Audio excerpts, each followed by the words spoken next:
रात के अंधेरे में अमेरिका और इजराइल के वार प्लेन्स ने ईरान पर हमला बोला। सिर्फ एक रात में ईरान के सुप्रीम लीडर अली खमनई मार दिए गए, मिलिट्री बेसिस राख कर दिए गए, न्यूक्लियर साइट्स तबाह और दुनिया एक नए वर्ल्ड वॉर के दरवाजे पर आ गई। पर भाई ये सिर्फ मिडिल ईस्ट की लड़ाई नहीं है, क्योंकि जब ईरान में मिसाइल गिरते हैं, दिल्ली में एलपीजी सिलेंडर का प्राइस 60 रुपये महंगा हो जाता है, मुंबई में फ़्लाइट्स कैंसिल हो जाती हैं, रुपये 94 के पार चला जाता है और 10 मिलियन इंडियंस जो दिल्ली, रियाद, कुवैत में काम करते हैं, उनकी जॉब्स, उनकी ज़िंदगी डेंजर में आ जाती है। आज मैं आपको पूरी दुनिया की ये सबसे बड़ी जंग एक चीज़ स्टेप बाय स्टेप बताऊंगा। मैं हूं शिवम और स्वागत करता हूं आपका द शिवम कास्ट पे। चैप्टर नंबर 1, आग कैसे लगी। भाई ये जंग अचानक नहीं आई, इसके बीज बोए गए थे सालों से। 2024 इजराइल हमास वॉर में इजराइल ने ईरान के प्रॉक्सी हिजबुल्लाह को लेबनान में ऑलमोस्ट ख़त्म कर दिया। ईरान की रीजनल पावर कमज़ोर हो गई। जून 2025 इजराइल ने ईरान पर सीधा हमला बोला। 12 दिन की वॉर। अमेरिका ने ईरान के underground nuclear sites Fordow, नतनाज, Isfan पर GBU-57 बंकर बस्टर्स बॉम्ब गिराए। ईरान हारा, ह्यूमिलेट हुआ पर जिंदा रहा। जनवरी 2026 ईरान में 1989 के बाद सबसे बड़े प्रोटेस्ट फूट पड़े। सरकार ने हज़ारों लोगों को मार के प्रोटेस्ट क्रश किया। ट्रंप ने मिलिट्री एक्शन की धमकी दी और मिडिल ईस्ट में अमेरिका की सबसे बड़ी मिलिट्री बिल्डअप शुरू की। 2003 इराक वॉर के बाद पहली बार। फरवरी 2026 ईरान और अमेरिका के बीच नेगोशिएशंस चल रही थी, पीस टॉक्स। पर भाई उस वक्त जब टॉक्स चल रही थी, 28 फरवरी 2026 की रात को यूएस और इजराइल ने सरप्राइज अटैक किया। आईडीएफ स्पोक्स पर्सन ने बाद में बताया महीनों की प्लानिंग की सैटेलाइट इमेज भी फेक थी। सिर्फ हाफ मिनट में 3 अलग अलग जगहों पर साथ में हमले किए। सुप्रीम लीडर खमनई मार दिए गए। चैप्टर नंबर 2, ईरान का पलटवार।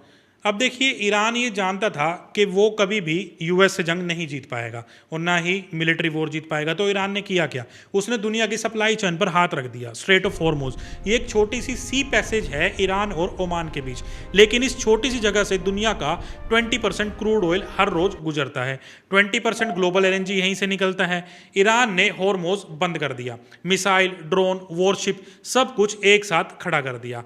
ईरान के ड्रोन्स ने दुबई इंटरनेशनल एयरपोर्ट पर हमला किया। दुनिया का सबसे बिजी एयरपोर्ट कुछ घंटे के लिए बंद हो गया।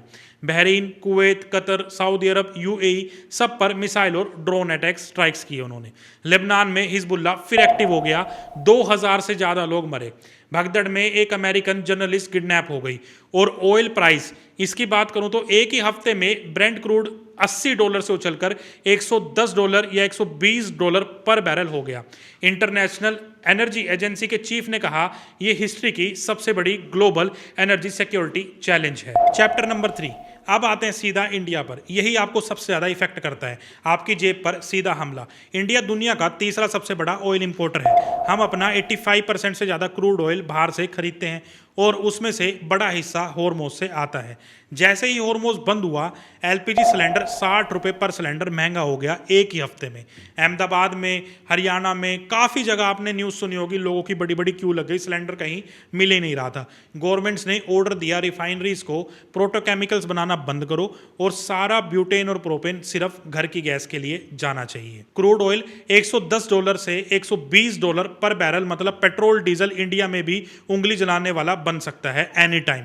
अब रुपए की बात करें, मार्च 2026 में रुपए गिरा 94.78 पर डॉलर, एक नया रिकॉर्ड लो। RBI ने 12 से 15 बिलियन डॉलर फॉरेक्स रिजर्व लगाया रुपए को 95 से नीचे गिरने से रोकने के लिए। स्टॉक मार्केट में 5 कंसेक्यूटिव वीक्स इंडियन मार्केट गिरा।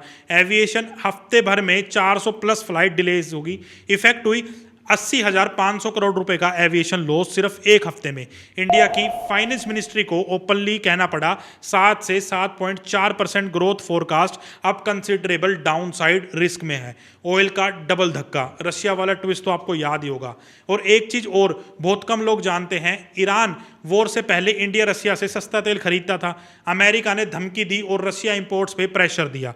फिर अमेरिका ने एक 30 दिन का स्पेशल वेवर दिया, ठीक है रशियन ऑयल खरीद सकते हो, पर यह वेवियर अप्रैल 11 2026 को एक्सपायर हो गया। अब इंडिया के सामने डबल प्रॉब्लम है। हॉर्मुज़ से ईरानियन बैरल्स नहीं आ रहा, रशियन बैरल्स पे भी यूएस का प्रेशर है। एनर्जी एनालिस्ट मुकेश सहदेव ने सीएनबीसी को बोला, इंडिया ने 3 मिलियन बैरल्स पर डे खो दिए जो पहले हॉर्मोज से आता था, और इंडिया के पास सिर्फ 30 दिन का रिजर्व है, चाइना के पास 300 दिन का। चैप्टर नंबर 4, ये चैप्टर थोड़ा कंट्रोवर्शियल है पर यह भी सच है। मोदी का इजराइल विजिट टाइमिंग का सवाल 26 फरवरी 2026, यानी वॉर से सिर्फ 2 दिन पहले पीएम मोदी इजराइल गए, नीसेट में स्पीच दी, नेतन्याहू से गले मिले। अपोजिशन का कहना है मोदी को पता था वॉर होने वाली है और उन्होंने इजराइल की साइड ले ली। बीजेपी का कहना है ये एक प्लान डिप्लोमेटिक विजिट था। अब सच क्या है, इसका जवाब अभी भी डिबेट में है। खमेनी पे खामोशी, जब ईरान के सुप्रीम लीडर मार दिए गए, मोदी जी ने एक कंडामिनेशन नहीं किया। जयशंकर ने कंडोलेंस बुक साइन तक नहीं की पहले, बाद में एक सीनियर ऑफिशियल ने तेहरान में कंडोलेंस बुक साइन की बिना कोई बैकग्राउंड मेंशन किए। इंडिया ने ईरान को मेडिकल एड के 2 जत्थे जरूर भेजे, लेकिन दुनिया ने नोट किया इंडिया इजराइल के साथ खड़ा दिख रहा है। पाकिस्तान का मास्टर स्ट्रोक इसके बीच आया।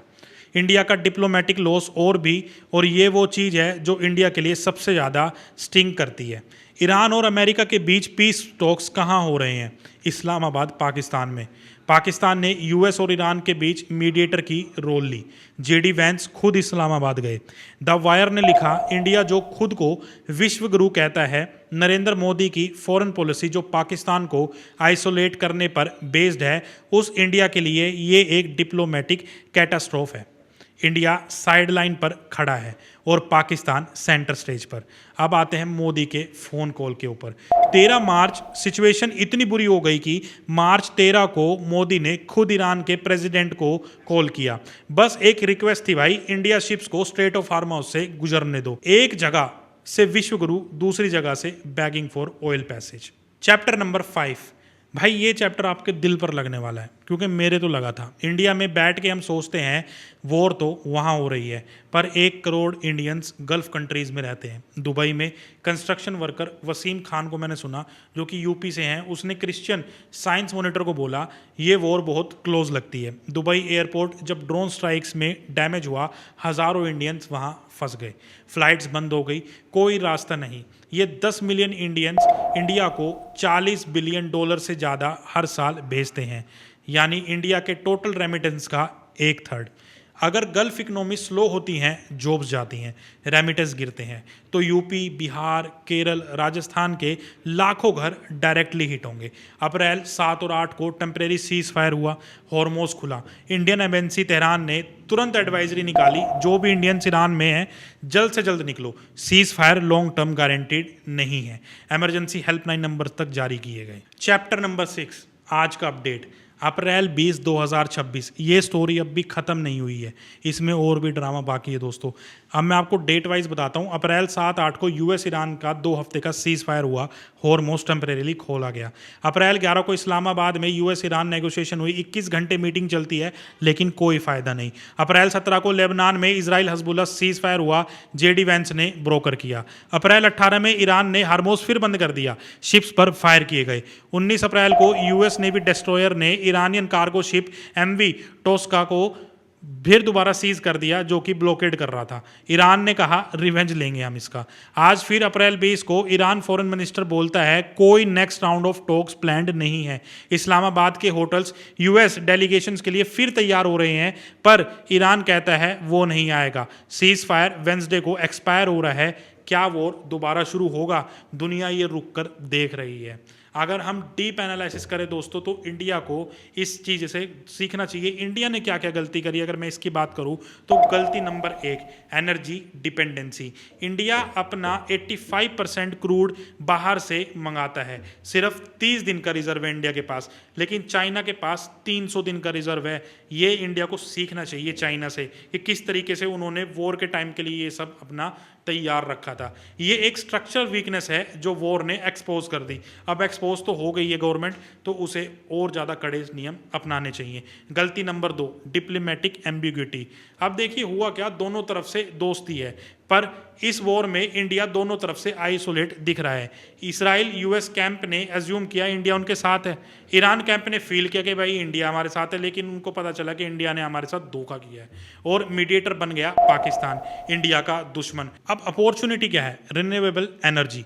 ये वॉर एक चीज क्लियरली शो करता है, जब तक इंडिया ऑयल पे डिपेंड है इंडिया वीक रहेगा। सोलर, विंड, ग्रीन हाइड्रोजन, ये इंडिया का रियल एनर्जी डिपेंडेंस पाथ है। अपॉर्चुनिटी, नेचुरल मीडिएटर, इंडिया के पास क्रेडेंशियल है, ईरान से पुराना रिश्ता है, यूएस से नया। अगर इंडिया बोल्ड डिप्लोमेसी लेता तो ये रोल इंडिया का होता, पाकिस्तान का नहीं। दोस्तों ये वॉर किस साइड जा रहा है ये तो देखो मैं नहीं बता सकता, अभी इस वॉर में क्या होगा ये भी प्रिडिक्टेबल नहीं है, क्योंकि ट्रंप की बातों पे हम भरोसा नहीं कर सकते। कभी वो बोलता है हमने सीज़ फायर कर लिया, कभी वो बोलता है हमने सीज़ फायर नहीं किया। ये हो क्या रहा है मेरी तो समझ से बाहर है। बाकी मोदी जी कैसा कर रहे हैं ये भी आप कमेंट सेक्शन में मेरे को बताइए। इंडिया अब तक बीच में ही खड़ा है, ना तो किसी चीज़ पे वो बोल रहा है ना कुछ कर रहा है, अभी तक कुछ भी नहीं हुआ है, ना कोई सीज़ फायर कंफर्म है। ईरान या अमेरिका जितनी बार भी बोले कि हाँ हमने सीज़ फायर कर लिया, लेकिन कोई भरोसा नहीं है। इजराइल वहाँ से हमला कर दे, इजराइल बोले हमने सीज़ फायर कर लिया तो यहाँ से अमेरिका हमला कर दे, कुछ भी बताया नहीं जा सकता। आप कमेंट सेक्शन में बताइए आप क्या सोचते हैं, क्या ये वॉर और चलेगी या फिर ये बहुत जल्दी बंद होने वाली है। तो दोस्तों मिलते हैं आपसे अगली वीडियो में, और इंडिया को क्या क्या स्टेप लेने चाहिए अपने आप को डिपेंडेंट बनाने के लिए ये भी आप कमेंट सेक्शन में मेंशन करके जाइए। बाकी मिलते हैं आपसे अगली वीडियो में, धन्यवाद।